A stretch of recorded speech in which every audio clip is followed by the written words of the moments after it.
Do you want to help your child build language skills and memory with just a pillowcase and a few random objects? This simple game helps kids learn to describe the world around them by touch. Grab a pillowcase and a few small household items. Hide them in a bag and you're ready to go.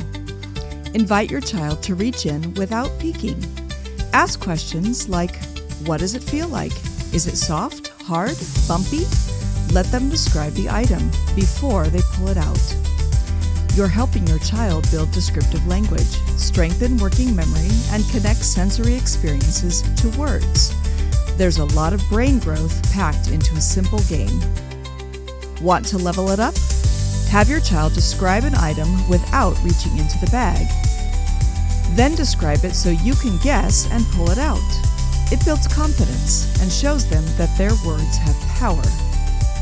Want more brain-based ways to play? Follow the Granny Bean channel for more ideas every week. Simple games, powerful learning.